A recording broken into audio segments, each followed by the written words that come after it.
Now it's time for the third and final heat of this event for IAME Mini. Milan Beku, 2 wins so far, both from pole position. Could it be a clean sweep for the 899? He starts from pole position once again. Louis Boots and Georges Desmais ran out the top 3, ahead of Didier Dedale and Louis Patenot to complete the top 5. Rounding out the top 10, it's Sem Sazlik, Dorian Grandjean, Julien van der Cotelet, Vin Wines and Axel Lienders completing the top 10. Matteo Campobello starts 11th, ahead of Joshua Lauritsen. Bruce Chirino, Kickbackers, Luc Clé, Kian Tenhav, Bram Konings, Maxime Van Kreen, Lasse van der Weide and Milo Cornel. So we will see how things go over the next 7 minutes plus an additional lap. The drivers will now start their formation lap.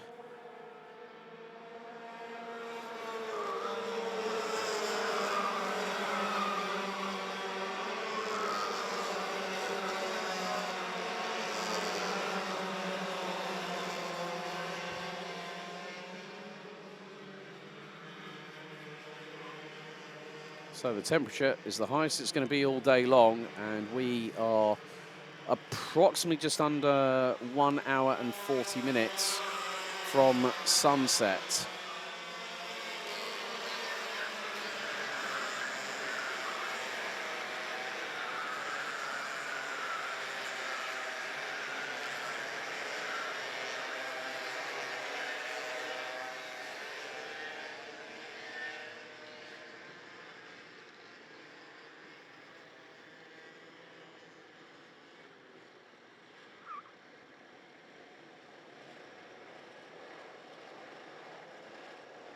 So we are under starters' orders for the final time for IAME Mini here for Karting Champions League Winter Series 2025. And Beku could do the three-peat here in the heat stages, which would put the youngster in the 899 from Eichmann's Grand Prix on pole position for tomorrow's final.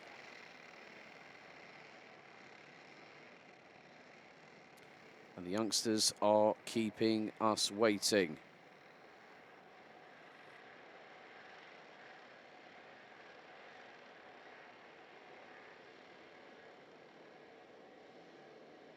It's down to Beku and Boots on the front row of the grid to control the start.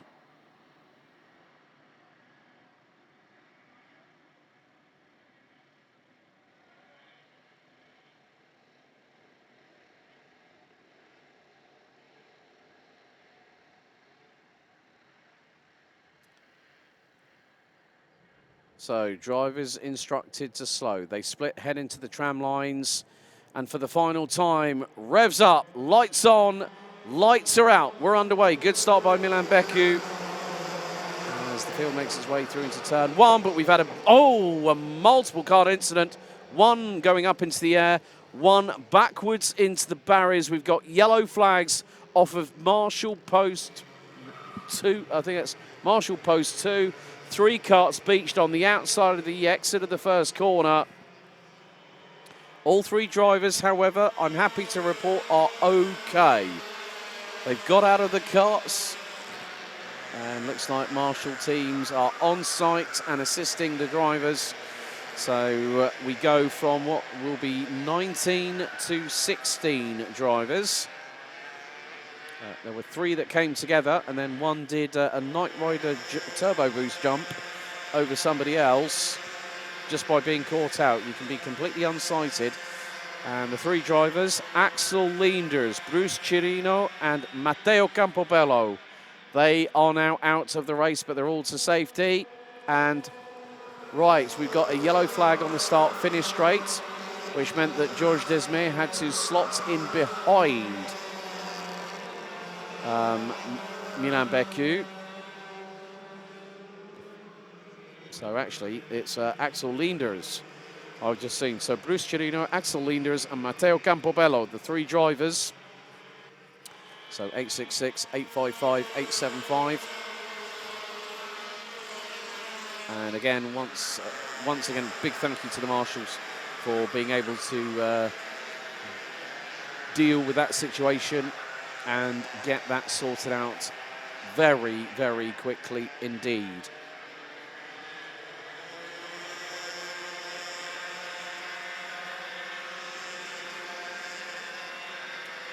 So through into the final corner we go. We are about to complete our second lap of racing. Georges Desmarais has set the fastest lap of the race. In the meantime, 1 minute 5.333. Come across the line to complete lap 2. And Lewis Boots now back up into P3, who is about 7/10 behind Georges Desmarais. He's going to start closing in on them. He's bringing along with him for the ride Julien van der Cottelet for the Henze Racing team. In fourth, Dorian Grandjean, the 817 from Belgium, is now up into P5.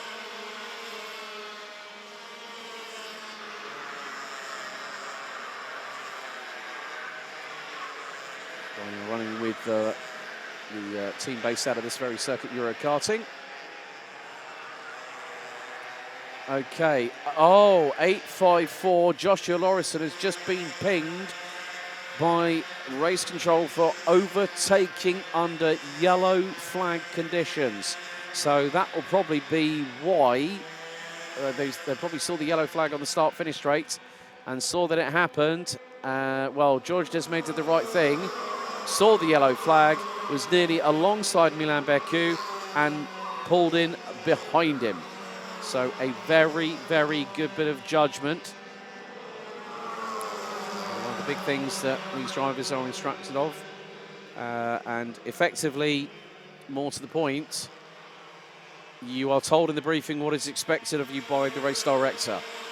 And everyone knows what these flags mean. I know that I always say to drivers, oh, briefing's boring. I said, yes, but you've got to think about it. It's got to be reinforced. It's a mandatory requirement. So every driver knows what each flag means, from blue flag to yellow flag to full course yellow when we have the slow boards out, which neutralizes the race. Then, of course, the slippery surface flag, which is the yellow and red, with lines going down, for instance. So they've got to be very, very careful. So Louis Péternot sets the fastest lap of the race in 6th position. And he's about 4/10 behind Dorian Grandjean. And Grandjean is closing in on Van der Cottelet and was just over a 10th quicker than both him and, it was a 10th quicker than Van der Cottelet and also Lewis Boots. So can Dorian Grandjean get an opportunity to go for P3 by the end of the race? He's going to try and get through on I think he tried to get through on Van der Cottelet. Van der Cottelet did give Grandjean enough room to get through, but space was fast running out when the driver in front of you decides to turn the corner and close that gap.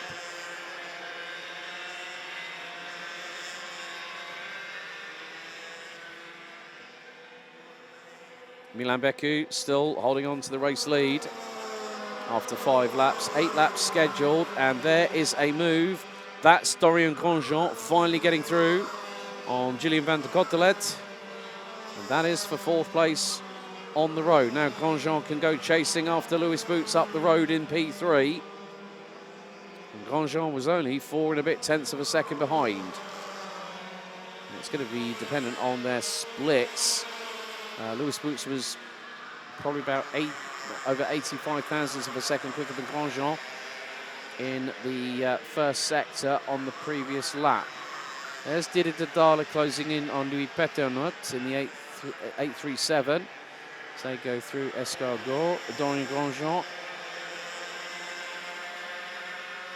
42 thousandths slower than Lewis Boots through the first sector. But Grandjean was quicker than Boots on the previous lap. 2 to go. Becu still leads. Desmarais in 2nd place. Now it's all about mechanical sympathy and bring the car home. The higher up you are, the better off you are in terms of your grid position for the superheat. But Julien van der Cotelet lost out to Louis Peternot, and Didier Daler up the inside. Peternot off onto the grass and the dust on the right side exit point of turn 3.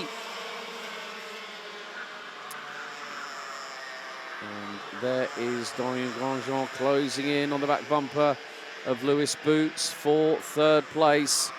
As the time expires, our leaders come through Escargot for the penultimate time here on lap number 7. And Georges Desmé fancies an opportunity at Milan Bécu to stop the win streak for being 100% so far. Bécu took pole position in time qualifying early yesterday afternoon and is now going on to be 1 lap away for having a clean sweep. And here goes Dorian Grandjean up the inside at turn 1 at the start of the last lap, but he runs wide. And Lewis Boots looking to get through. And so does Julien van der Cotelet, so does Didier Daler. And van der Cotelet nearly came unstuck coming out of turn 2. And they've got to be very careful through 4. Mechanical sympathy, drivers. Mechanical sympathy. I know they're racing. I know they won't hear me. Sometimes they don't even listen to their mechanics. But the big point here is how can they get these carts home. But more to the point, Dorian Grandjean gets through on Julien van der Cotelet. But it's going to be out of the final corner. It's going to be the run to the line here for P1. Who's going to win it? Is it going to be the clean sweep? Checkered flag waves. Eichmann's Grand Prix and Milan Bécu. Steel heat stay with a total perfect score. Milan Bécu pole position and 3 wins on the bounce. That is a guaranteed pole position for Superheat A tomorrow. Bécu wins by just under a 1/10.5 from Georges Desmé. Lewis Boots in 3rd. Didier Daler, Julien van der Cotelet, they round out the top 5. Dorian Grandjean, Louis Peternot, and Milo Cornil, who started last, was excluded in qualifying, finished in P8. Vin Wines and Joshua Lauritsen, who will get a 5-second time penalty for overtaking under yellows. That means that Kik Burkers will be bumped up to 10th place. Joshua Lauritsen will end up 12th behind Burkers and Maxime Von Klein. Sem Saslik 13th, ahead of Bram Konings, Kian ten Hav, Lasse van der Weide and Luc Clay, rounding out the 17 finishers. And on turn 1, lap 1, we lost Axel Linders, Matteo Campobello and Bruce Chirino. Up next, the final heat for Junior X30.